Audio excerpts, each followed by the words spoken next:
সম্মানিত সুধী, গত জুমে আলোচনা করতেছিলাম মিলাদুন নবীর উপরে। তো আজকের জুমার খুতবার আলোচ্য বিষয় হলো সিরাতুন নবী। সেজন্য পবিত্র কোরআনুল কারীমের একটি আয়াত তেলাওয়াত করেছি। রসুলের অসংখ্য অমেয় বাণী হাদিসে মোবারকা থেকে একটি হাদিস পাঠ করেছি। আপনারা দোয়া করুন রব্বুল আলামিন যেন আমাকে সংক্ষিপ্ত সময়ের মধ্যে কোরআন এবং হাদিস থেকে নির্ধারিত বিষয়ের উপর কিছু কথা বলার এবং আমাদের সকলকে আমল করার তৌফিক দান করেন। সকলে বলুন আমিন। সম্মানিত সুধী, রব্বুল আলামিন যতগুলো নবী প্রেরণ করেছেন, সব থেকে আমাদের নবীর আগমনটা ভিন্ন ধর্মীয়, ভিন্ন রকম। তো এই নবীর মিলাদ কেমনে হয়েছে আমি যৎকিঞ্চিত আপনাদের সামনে আলোকপাত করেছি। তো জন্মের পর থেকে নবীজির 40 বছর, এটাকেও সিরাত বলা হয়। আবার জন্মের পর থেকে 40 বছরের পর মাক্কি জিন্দিগি, মাদানী জিন্দিগি, এটাকেও সিরাত বলা হয়। তবে অনুকরণীয় আর অনুসরণীয় হলো নবী নবুয়ত প্রাপ্তর পর থেকে যতদিন বেঁচে ছিলেন, এগুলো হলো উম্মতের জন্য অনুকরণীয়, ফরজ, ওয়াজিব, মুস্তাহাব, নফল, সুন্নত। যে নবী ফরজ ইবাদত করেছেন যেরকমভাবে, সেরকমভাবে আমাদের ফরজ ইবাদত পালন করা আমাদের জন্য ফরজ। এটা নবীকে অনুসরণ করাও ফরজ। যে ইবাদতগুলো সুন্নত, সে ইবাদতগুলো নবীকে অনুসরণ করা ওই দিক থেকে সুন্নত। তো আমি আজকে যে বিষয়ে আলোচনা করব সেটি হলো নবীজির জন্ম থেকে জয় বৎসর বলা যায়, জন্ম শুরু থেকে যতদিন বলা যায়, অল্প অল্প করে বলবো।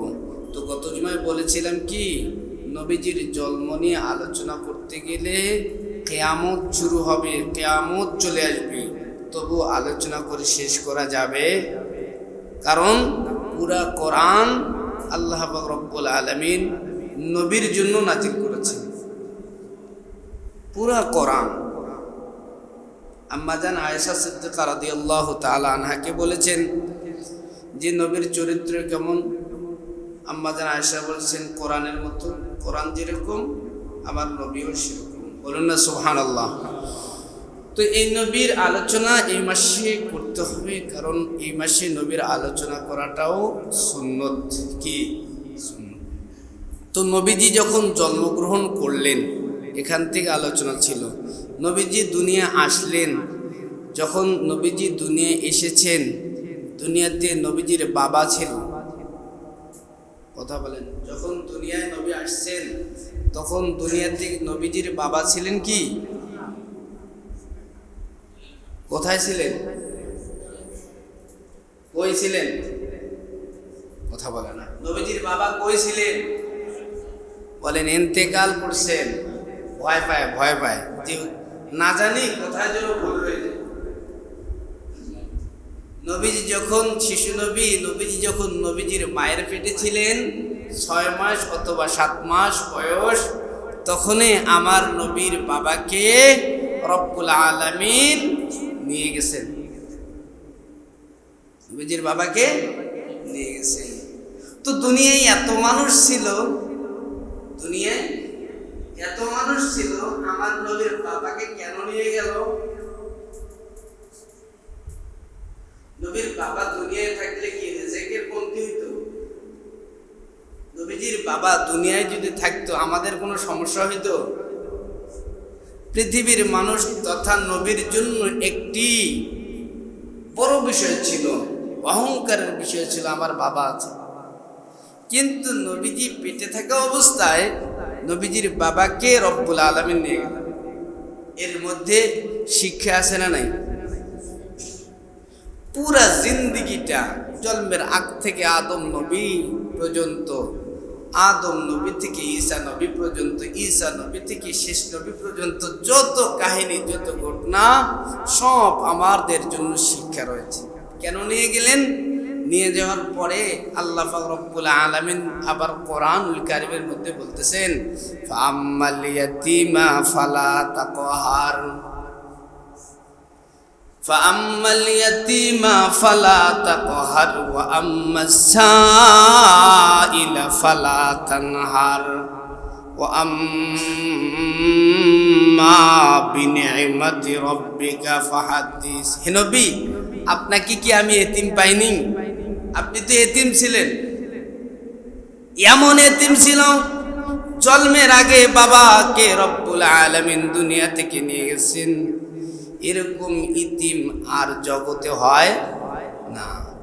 এমন ইতিম, ইতিমের ঘরের ইতিম নবীর বাবাকে নিয়ে গেছে। এখান থেকে অনেক শিক্ষা, অনেক শিক্ষা। নবীর বাবাকে নিয়ে গিয়ে নবীর দুনিয়ায় পাঠাইলেন।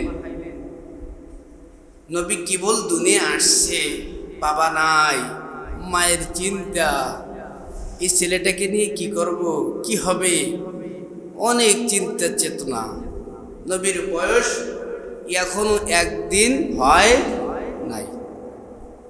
তো গোটা আরবের মধ্যে, জাজিরাতুল আরবের মধ্যে এই খবর চলে এসছে, জাননি আমেনার গা থেকে যে সুগ্রাম বাহির হইতো ওটা এখন গায়ের মধ্যে পাওয়া যায় না। এক শিশু দুনিয়ার মধ্যে আগমন করছে, তার ঘর থেকে ওই শিশুর গা থেকে এখন ঘ্রাণ বাহির হইতেছে। সুবহানাল্লাহ। তো আব্দুল মুত্তালিব শিশুটারে নিয়ে কাবার দরজায় নিয়ে গেছে। কোথায় নিয়ে গেছে? কাবার দরজা কোনটা? হাজী সাহেব তো অনেক আছে। কাবার দরজা কোনটা বলেন তো দেখি? কোনটা? যেটা ঘিরে আছে হারাম শরীফের চতুর্দিকে গেট, কিন্তু যেটা এই কালো ঘর বাইতুল্লাহ, ওটার এদিকে আরেকটা স্ট্রাকচার আছে, এটা খালি পড়ে রয়েছে। ওটা কি? ওটা ঘিরে হয়নি এখন। কেন? ওটা করতে পারে নাই ওই সময়, সেজন্য ওটা ওরকম ভাবেই আছে। ওখানে যে একটা গেট আছে, ওই গেটের কাছে শিশু নবী মুহাম্মদুর রাসূলুল্লাহ সাল্লাল্লাহু আলাইহি ওয়াসাল্লামকে নিয়ে গেছেন। তো যখন নিয়ে গেছে, জাজিরাতুল আরবের মানুষগুলো, গ্রামের মানুষগুলো নবীকে দেখার জন্য আসতেছে। তো নবী কি তখন নবী হয়েছে? কোনো প্রচার নাই, কোনো প্রসার নাই, কোনো রকম মিডিয়া ছিল না। কিন্তু মানুষের কানে কানে, মানুষের নাকে নাকে, মানুষের চোখে চোখে কথা হয় যে আমরা আব্দুল্লাহ ছেলে মুহাম্মদকে দেখতে যাই। তো মানুষগুলো আসতেছে, একাধারে আসতেছে। নবীর দাদা তো খানা কাবার মোতাওয়াল্লি ছিলেন, সভাপতি ছিলেন, নবীকে নিয়ে ওখানে বসা ছিলেন। তো মানুষ দেখতেছে যাইতেছে, দেখতেছে যাইতেছে, ঘ্রাণ নিতেছে আর যাইতেছে। এমন সময় কিছু মানুষ, আরবের মানুষগুলো অনেক শিক্ষিত ছিল। কি ছিল? যারা মূর্খ হয়, যারা জাহেল হয়, এগুলো কিন্তু শিক্ষিত হয়। এগুলো কি হয় দেখবেন, যারা কোনো কিছু জানে না, এটা এই মূর্খটার দপ্তর আলাদা, এই মূর্খটা আলাদা ভাগ, কিচ্ছু জানে না। আর এক শ্রেণীর মূর্খ হচ্ছে অনেক জানে কিন্তু মূর্খ, অনেক জানে কিন্তু মূর্খ। তো আরবের মানুষগুলো, ওইখানের মানুষগুলো মূর্তি পূজা করত, গাছের পূজা করত, আরবি জানতো, অনেক অনেক শিক্ষিত ছিল। তো ওই মানুষগুলো দেখতেছে যাইতেছে, ঘ্রাণ নিতেছে যাইতেছে। এমন সময় আব্দুল্লাহ বাবা আব্দুল মুত্তালিব নবীজির দাদাকে ডাক দিয়ে কয়, এ আব্দুল মুত্তালিব, তোমার নাতির নাম কি? নবীজির নাম এখনো রাখা হয়নি। নবীজির দাদা নিজেও চিন্তা করে নেই আমি যে নাম রাখতে হবে সন্তান। নাম রাখে 2-4 দিন যাওয়ার পরে মানুষ নাম রাখে না, সাথে সাথে মানুষের কল্পনায় থাকে যে এটা নাম রাখবো, ওটা রাখবো, এই করবো, সেই করবো। কিন্তু নাম রাখে 2-4 দিন পর, 1 সপ্তাহ পর নাম রাখা হয়। ঠিক তদ্রূপ নবীর দাদাও এখনো নাম রাখে নাই। তো কি হলো, আরবের মানুষগুলো দেখতেছে আর যাইতেছে। এমন সময় একজন মানুষ ডাক দেখে, আব্দুল মুত্তালিব, শুধু তোমার নাতিরে দেখাইতেছ, তোমার নাতির নাম কি? চলে গেল। আব্দুল মুত্তালিব কোনো কিছু পায় না, কারণ নাম রাখা হয়নি। তো নাম রাখা, নবীজির নাম তখন রাখা হয়নি। আরেক দল মানুষ আরেকবার প্রশ্ন করে, তোমার নাতির নাম কি, কিছু খাওয়া দাওয়া দাও, নাম রাখো। নবীর দাদা চুপচাপ বসে রয়েছেন ছোট্ট শিশুর মুহাম্মদকে নিয়ে। আরেক দল মানুষ যায়, বারবার প্রশ্ন করতেছে, নবীর দাদা কোনো কিছু কয় না। এমন সময় ছোট্ট নবী শিশু নবীর নিয়ে দাঁড়ায় গেছে। আরেক দল মানুষ এসে বলতেছে, নাম জানো না, সন্তানকে নিয়ে আসছো, এত সুন্দর মানুষ আমরা দেখি নাই, তো নামটা রাখলে সমস্যা কি, কি নাম রাখবে বলো না। মাথার মধ্যে তখনও কোনো কিছু ছিল না। এমন সময় আব্দুল মুত্তালিব মনের অজান্তে আরবের মানুষদেরকে, জাজিলাতুল আরবের মানুষদেরকে ডাক দেখায়, এ আরবের মানুষেরা, এ বাইতুল্লাহর ওয়ারিসরা, তোমরা শোনো, আমার নাতির নাম এখনই আমি রাখবো। আমার নাতির নাম হলো মুহাম্মদ। কি নাম? কই এই নাম কই পাইলেন? দুনিয়ার কোনো জায়গায় এই নাম শুনি নাই, আপনি কই পাইলেন? আব্দুল মুত্তালিব বলে, আমিও জানি না, কে যেন আমারে বলল, নাম রাখো তোমার নাতির মুহাম্মদ। मोहम्मद हामिद हमदे खुदा बस, मोहम्मद ने आकर कुफर को हटाया, कुफर को हटाकर सदाकत बताया। এই নাম কই রাখছেন, কই পেয়েছেন? কেউ তো রাখলো না। কিছু মানুষ বলতেছে, তোমার নাতির নাম যে মুহাম্মদ রাখছো, তো এই নামের অর্থ কি? এই নামের অর্থ হলো অধিক প্রশংসিত। কি প্রশংসিত? মুহাম্মদ, এটার অর্থ কি? কেমন প্রশংসা। একদিন প্রশংসা হয়ে গেলে শেষ, এটাকে অল্প প্রশংসা বলে। অধিক প্রশংসিত এ নাম কেন রাখলে? কে তার প্রশংসা করবে? দাদা আব্দুল মুত্তালিব ডাক দেখায়, আমি জানি না, কে যেন আমারে বলল, এ নাম তোমার নাতির রেখে দাও। আমি এ নামটা রাখলাম। তো তখন থেকে শুরু হয়েছে নবীর নাম মুহাম্মদ। তো আজও নবীর নাম মুহাম্মদ।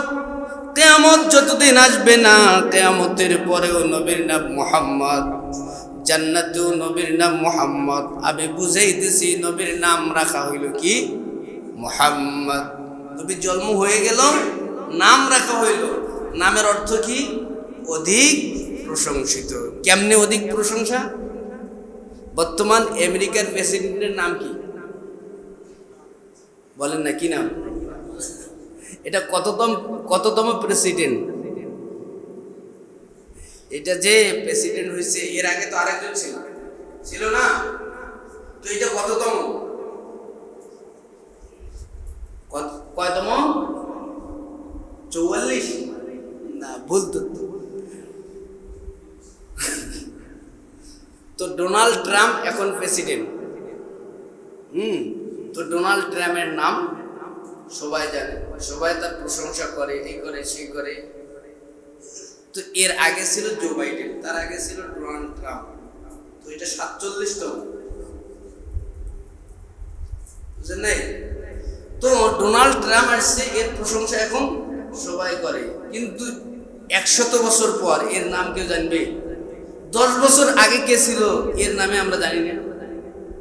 কিন্তু নবী কতদিন আগে আসছিল? কত? প্রায় 1000 বছর হয়ে যাচ্ছে, কিন্তু আমরা কি জানি না? শুধু জানি তাই নয়, আজানে আমার নবীর নাম উচ্চারিত হয়, প্রশংসা হয়।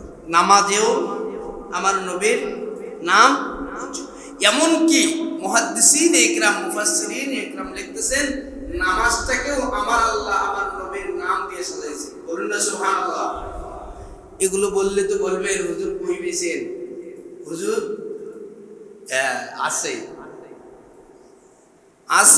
আল্লাহ পাক রব্বুল আলামিন নামাজটাকেও আমার নবীর নাম দিয়ে সাজাইছে।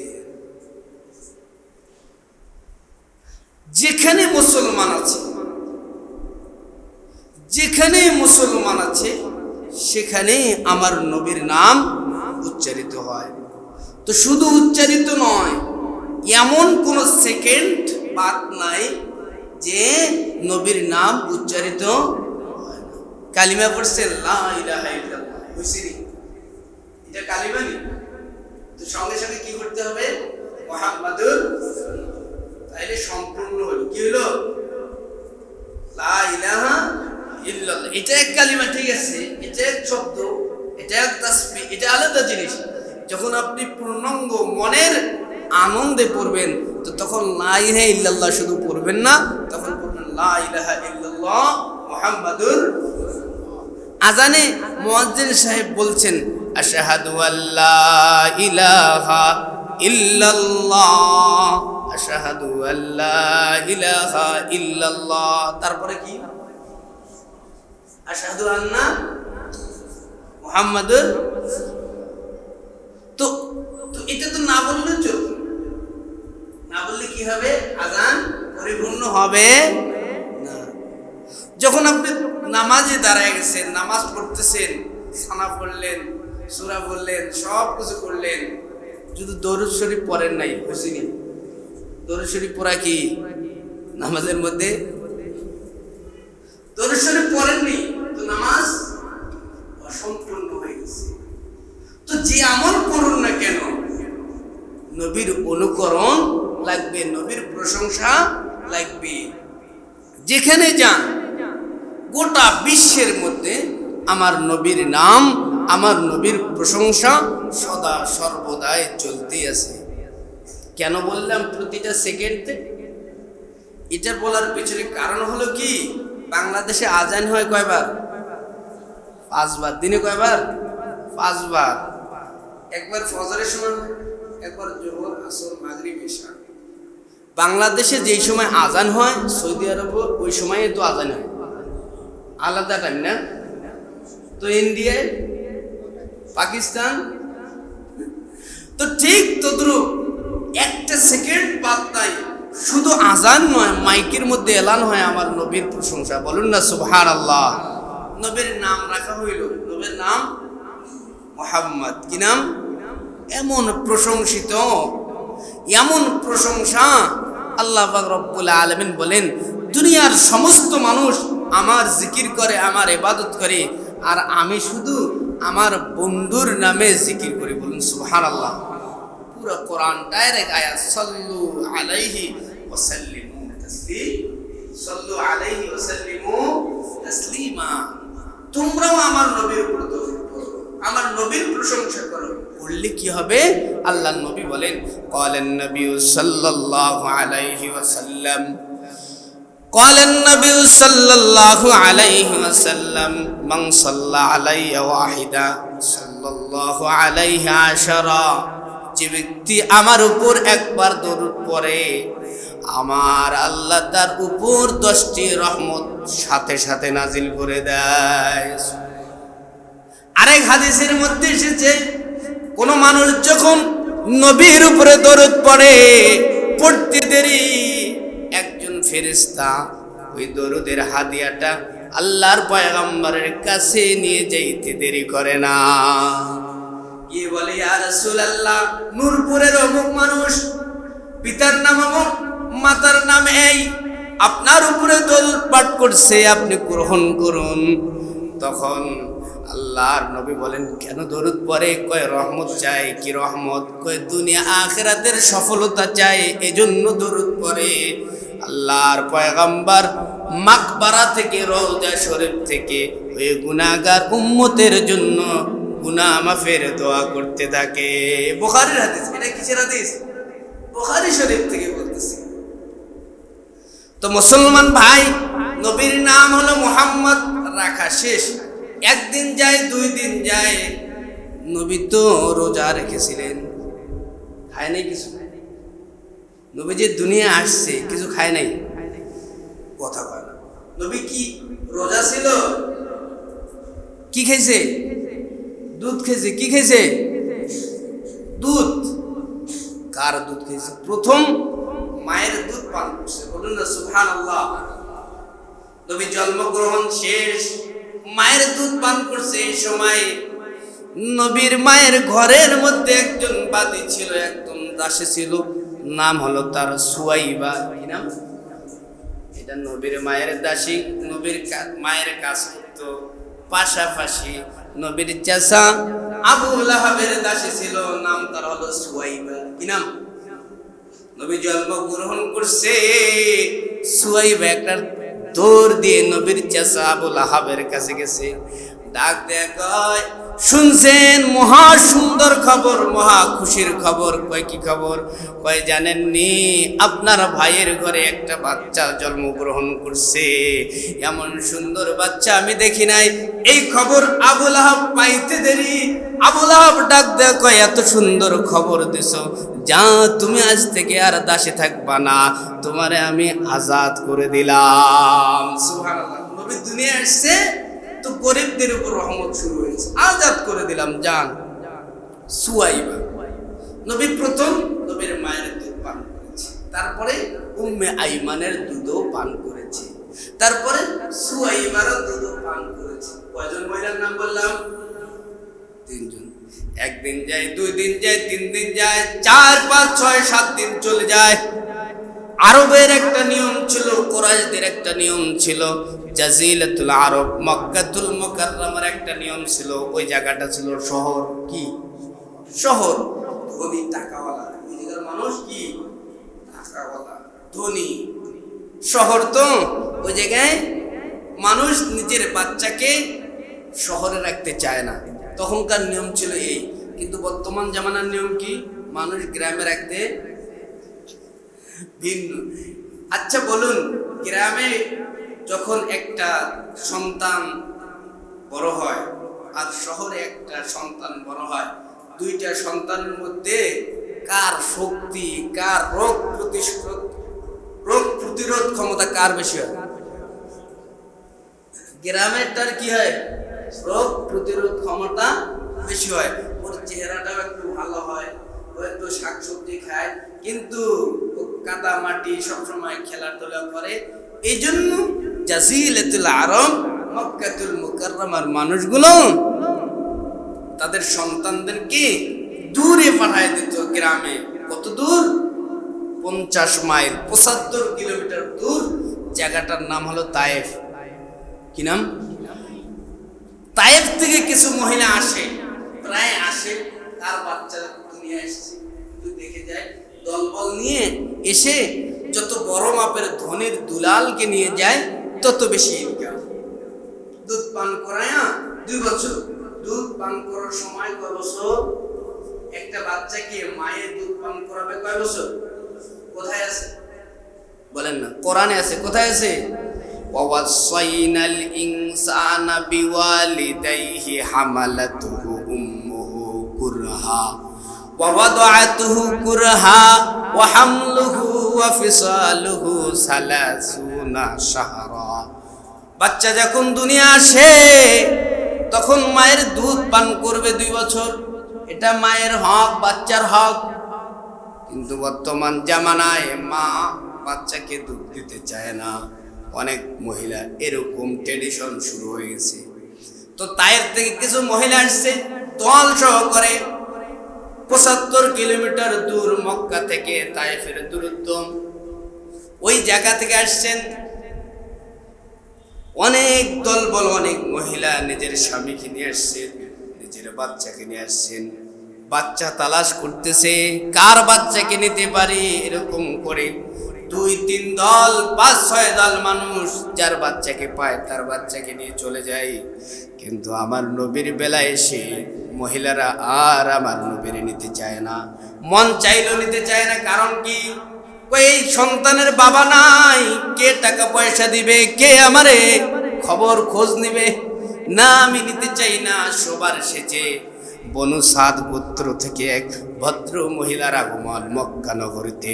যেই মহিলাটার নাম হলো হযরত হালিমাতুস সাদিয়া রাদিয়াল্লাহু তাআলা। আসছেন মক্কা নগরীতে, বাচ্চা তালাশ করতেছে। একজনের বাড়ি, 2 জনের বাড়ি, এরকম করে তালাশ করতে করতে কোনো বাচ্চা খুঁজে পাওয়া যায় না। ফিরে আসতেছে, এমন সময় কে যেন আওয়াজ দেয়, যাও না আব্দুল্লাহর ঘরে যাও, আব্দুল মুত্তালিবের ঘরে যাও, ওখানে একটা বাচ্চা আছে, দেখো না তোমার পছন্দ হয় কিনা। নিজের স্বামীকে সঙ্গে করে নিয়ে গেছে, তার একজন ছোট্ট বাচ্চাকে নিয়ে গেছে। যেই জন্তুটি থেকে চড়ে এসেছে সেই বস্তুটাও ছিল অতি নগ্ন, অতি দুর্বল। হালিমাতুস সাদিয়া রাদিয়াল্লাহু তাআলা আনহা আমার নবীর মায়ের ঘরের দরজা দিয়ে নক করেছেন। আমার নবীর মা আমেনা দরজা খুলে দিছে। হালিমাতুস সাদিয়া ডাক দিয়ে কয়, আমি শুনলাম তোমার ঘরে নাকি একজন সন্তান আছে। কয় হ্যাঁ আছে তো। কয় তুমি কি দিবা? আমি একটু তাকে দুধ পান করাতে চাই। কয় দিব, কিন্তু শর্ত আছে, আমার কাছে বেশি টাকা পয়সা নাই, আমার অল্প টাকা পয়সা, যদি নিতে চাও নিতে পারো। কয় একটু দেখাও তোমার সন্তানটা কিরকম। হযরত হালিমাতুস সাদিয়া রাদিয়াল্লাহু তাআলা আনহা যখন সন্তানকে দেখতে চেয়েছে, আমিনা রাদিয়াল্লাহু তাআলা আনহা নিজের আমিনার দুলালকে কুলো করে নিয়ে হালিমাতুস সাদিয়ার সামনে আনতে দেরি। হালিমাতুস সাদিয়া একবার নিতে চায়, আর একবার মনে মনে চিন্তা করে। চিন্তা করতে করতে ঘর থেকে বাইর হয়ে স্বামীর কাছে গেছে। স্বামীর গিয়ে ডাক দেখে, স্বামী এক সন্তানকে দেখলাম, বাবা নাই, কিন্তু আমি নিতে চাই না, তুমি যদি অনুমতি দাও। মুফাসসিরিন ইকরাম, মুহাদ্দিসিন ইকরাম বিশ্ব নবীর জীবনী বর্ণনা করতে গিয়ে হালিমাতুস সাদিয়ার এই ঘটনাটা নিয়ে আসছেন। হালিমা বারবার মন দিয়ে নিতে চায়, কিন্তু স্বামীর হুকুম ছাড়া কেমনে নেওয়া যায়। স্বামী ডাক দেয়, কেমন সন্তান? কয় অনেক সুন্দর সন্তান। কয় আমি একটু দেখে আসি। কয় ঠিক আছে, দেখে আসেন। হালিমাতুস সাদিয়া রাদিয়াল্লাহু তাআলা আনহার স্বামী যখন আমার শিশু নবী মাহবুবে খোদা রাসূল রাব্বিল আলামিন মুহাম্মদুর রাসূলুল্লাহ সাল্লাল্লাহু আলাইহি ওয়াসাল্লামের চেহারা মোবারক দেখছেন, দেখতে দেরি হালিমার ডাক দেওয়া কয়, হালিমা জীবনে অনেক টাকা কামাই করেছি, জীবনে অনেক অর্থ সম্পদ কামাই করছি, সব জায়গায় কামাইয়ের আশা করা যায় না, সব জায়গায় লাভের আশা করা যায় না। আমার মন বলে এই সন্তানটা যদি আমাদের ঘরে যায়, রব্বুল আলামিন আমাদের ঘরটা রহমত দিয়ে ভরপুর করে দিবে। জোরে বলেন না সুবহানাল্লাহ। দুই স্বামী স্ত্রী পরামর্শ করে মাশওয়ারা করে সিদ্ধান্ত নিল সন্তানকে নিয়ে যাবে। আগের অনেক কাফেলা চলে গেছে সন্তানদেরকে নিয়ে। আগে হযরত হালিমাতুস সাদিয়া আর তেনার স্বামী শিশু নবী মুহাম্মদুর রাসূলুল্লাহ সাল্লাল্লাহু আলাইহি ওয়াসাল্লামকে নিয়ে উটের মধ্যে চড়ায় দিছে। উটটা ছিল নরমাল, দুর্বল, কমজোর। আসার সময় 7 থেকে 8 ঘন্টা লেগে গেছে, যাওয়ার সময় আর এত সময় লাগে নাই। উটের মধ্যে মুহাম্মদুর রাসূলুল্লাহ সাল্লাল্লাহু আলাইহি ওয়াসাল্লাম উঠতে দেরি। উটটা আগের থেকে অনেক সুন্দর, স্বাবলম্বী হইতে একটা মুহূর্ত দেরি হয় নাই। সুবহানাল্লাহ। বাড়ি চলে গেছে, বাড়ি চলে গেছে শিশু নবী। তায়েফের মধ্যে চলে গেছে, সাদ গোত্রে চলে গেছেন। হালিমাতুস সাদিয়ার তত্ত্বাবধানে চলে গেছে। তায়েফের মধ্যে অতি গরম, ঘাস হয় না, আবাদও হয় না। বিশ্বনবী যখন তায়েফে গেছে, তায়েফে আর অনাবাদি ছিল না, আবাদ শুরু হয়ে গেছে, এমন রহমত শুরু হয়ে গেছে। হালিমা বলে, আমার উটটার ওলান থেকে, স্তন থেকে দুধ ছিল না, অল্প অল্প দুধ দহন করতাম, কিন্তু আমার কুরাইশি ছেলে আব্দুল্লাহর পুত্র মুহাম্মদুর রাসূলুল্লাহ সাল্লাল্লাহু আলাইহি ওয়াসাল্লাম যখন আমার বাড়িতে আগমন করছে, তখন আর ওই উট থেকে দুধ একটু মাত্র দহন করলে ওই দুধ থেকে আমরাও খেতে পারতাম, আর ওই দুধ আমরা বাজারেও বিক্রি করেছি। শুধু বিক্রি করি নাই, ওই দুধ থেকে আমরা স্বাবলম্বী হয়ে গেছি। বলেন না সুবহানাল্লাহ। নবীজির বয়স বাড়তেছে, তায়েফের মানুষগুলো সুফল পাইতেছে। নবীজির চাচা নবীজিরে নিয়ে কোথায় যাবে? সিরিয়ায় যাবে। বসরায় গিয়ে নবীজির চাচার ব্যবসা কাফেলা একটু ল্যান্ড করেছে, আরাম ফরমাইতেছে। ওই জায়গায় একজন খ্রিস্টান পাদ্রী, খ্রিস্টান বড় আলেম ছিলেন, গির্জার মধ্যে, তার নাম হলো জার্জিস। ওই আলেমের নাম কি? তাওরাতের হাফেজ, ইনজিলের হাফেজ, অনেক বড় শিক্ষিত মানুষ। ওই জার্জিস খ্রিস্টানের বড় আলেম, কখনো বাইরে বাইর হয় না। কিন্তু নবী যেদিন ওই পথ দিয়ে আসতেছে, ওই দিন ওই বড় আলেম, বড় পণ্ডিত জার্জিস ঘর থেকে, তেনার ক্যামেরা থেকে, তেনার রুম থেকে বাইরে বাইরে। আর নবীজির কাফেলাটা বসরা নামক জায়গার মধ্যে রেস্ট ফরমাইতেছে, তাবু টাঙাইছে।